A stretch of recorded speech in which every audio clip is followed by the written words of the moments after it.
कधीच नाही चुकणार तुमचे फेवरेट टीव्ही शोज झी5 सोबत, तेही एकदम फ्री।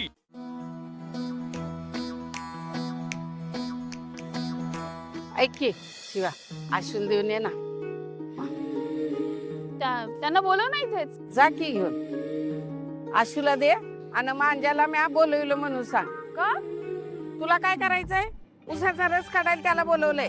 चोंबडेगिरी चिचू करायला पाहिजे असतं। ते सतत मला असं बोलत जाऊ नकोस हा। तुम्ही प्या मला असं वाटतंय बायजी कॉलिंग मी। कुठे? तुला काय करायचंय? आलो, प्या प्या। हे थंड आहे का? अरे वा वा, थंड आहे। थँक्स। काजी रस कसा आहे?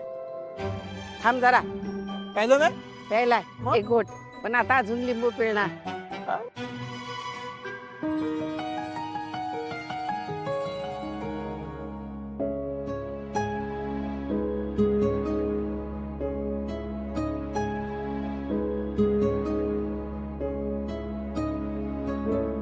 आशू, आपल्याला नाटक करावं लागणार आहे, कळलं ना? माहितीये मला। ए शिवाचा फोन वाजतोय, मी देऊ बस. काय गरज आहे का? तुला सांगितलंय कुणी? ठेव तिथं। माझा फोन कुणाचा आहे बघ। महत्वाचा फोन आशू यार, तुला काय झालं कधी सांगणार आहेस मला? योग्य वेळ आली की सांगेन मी। अरे कधी येणार मग ती योग्य वेळ? हळू बोल। आजी आहे ना इथे, तूच म्हटली होतीस ना? म्हणून शांत राहावं लागतंय मला। मलाही।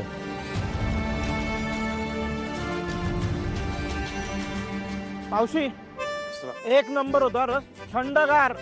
इतर वेळेस मी पित नाही, इतके हात तीन प्यायलोय। चल चल किती चल। झाले? ए मांजा, चला लवकर जाऊया रे बाबा। शिवा चल, येळेत पोचायला पाहिजे गावात। अगं जमिनीची भानगड आहे, उगाच काहीतरी व्हायला न ग। लय गुंता असतो गावातल्या जमिनींचा म्हणजे। चल चल चल चल। मी त्यात काही पडणार नाही हा। तुला कुणी सांगितलंय?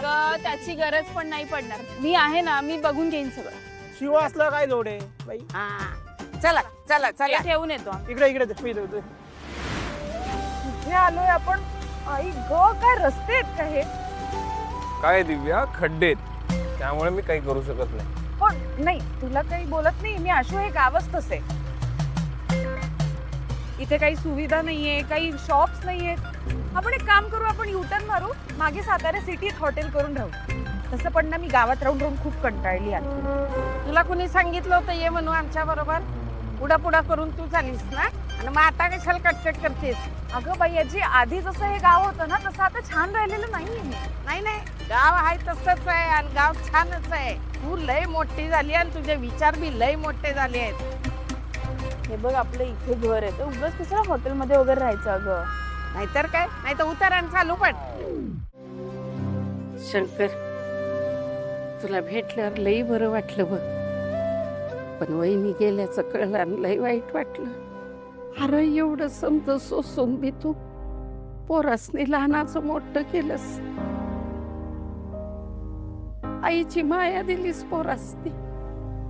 सूर्याचं लगीन केलंस, आता पोरीचं लगीन करतोयस। पाय मावशे,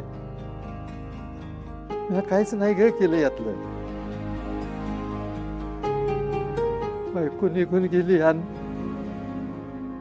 मी दारूला जवळ केलं। घरात कधी नसायचोच बघ। पोरी कवा लहानाच्या मोठ्या झाल्या काय कळालंच नाही बघ मला। त्यांच्या आईच्या माघारी सूर्यच त्यांची आई झाला, बाबे तोच झाला। सध्या घराची जबाबदारी सूर्याने खांद्यावर घेतली बघ। पोरीला कधी काय कमी पडू दिलं नाही बघ। तिनं स्वतःच लगीन केलं, पोरींची बी लगीन तोच करतोय बघ। अगं सूर्य आहे म्हणून घर आहे, लय सुचलं ग सूर्यानं। तात्या, अहो लगीन घर आहे, एवढं चांगलं वातावरण आहे, तुम्ही कशाला जुना विषय काढता आता? सूर्या, अरे तुम्हा समद्यासनी बघितलं ना, का वाटतंय घर हे असं बनतं माणसानी। आणि शंकर, अरे नावाप्रमाणे तो सूर्य हाय।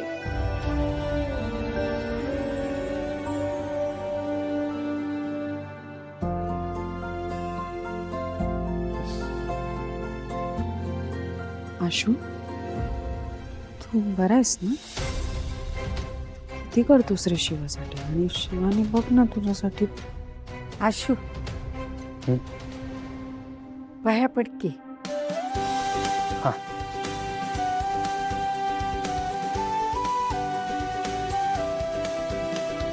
सुखाचा संसार करा पोरांनो. लई चांगलं निवड केल्यास बघ तू. आजी प्रवास करून तुम्ही खूप दमला असाल ना, आराम करा आता. ऐका ना, मला आणि आशूला जरा काम आहे, ते करून येतो आम्ही. हं? शिवा माझी काय मदत लागली तर सांग. नाही भावा, त्यांचं पर्सनल काम आहे. कसं आहे, एकमेकाला वेळ देता नाही आला. गावात रोमॅन्स नको, कोणी बघितलं असतं. आशू चल काय बोलला? येतो माझ्या. येऊ सवत येऊ का? येऊ.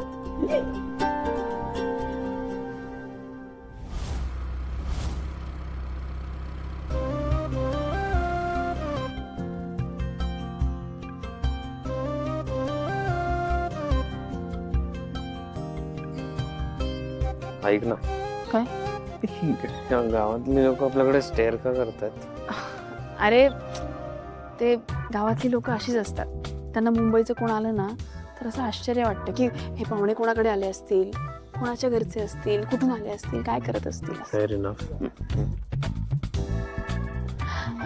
इकडेच येतो. पाहुणं गावात नवीन दिसताय तुम्ही. हा, मी मुंबईहून आलोय. आणि कुणाकडे आलाय म्हणायचं? इंटरव्ह्यू घेतात आपला. सूर्य आहे ना आपला, त्याच्याकडे आलोय. तलाठी ऑफिस मध्ये काम आहे आम्हाला. अहो सूर्याचं पाहुणं आहे. हो मग तर तुम्ही अख्ख्या गावाचं पाहुणे झालात. चला मी नेतो तुम्हाला साहेबांच्याकडे. चला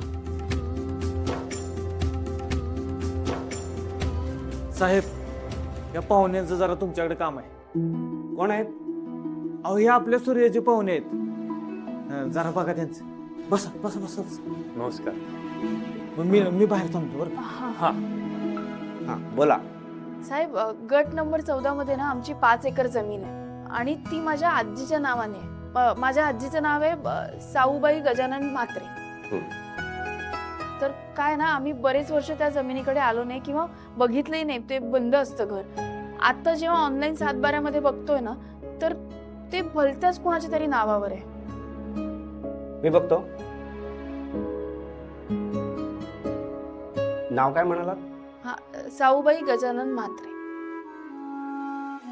असं कसं होईल? कसं होईल म्हणजे? तुम्ही ज्या माणसाला भलता म्हणताय ना, ते या गावचे सर्वे सर्वा जालिंदर निंबाळकर आहेत. मग त्यांचं काय?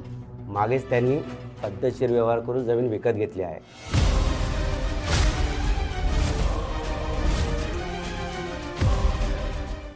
झी 5 ॲप डाउनलोड करा आणि पहा सर्व एपिसोड्स एकदम फ्री.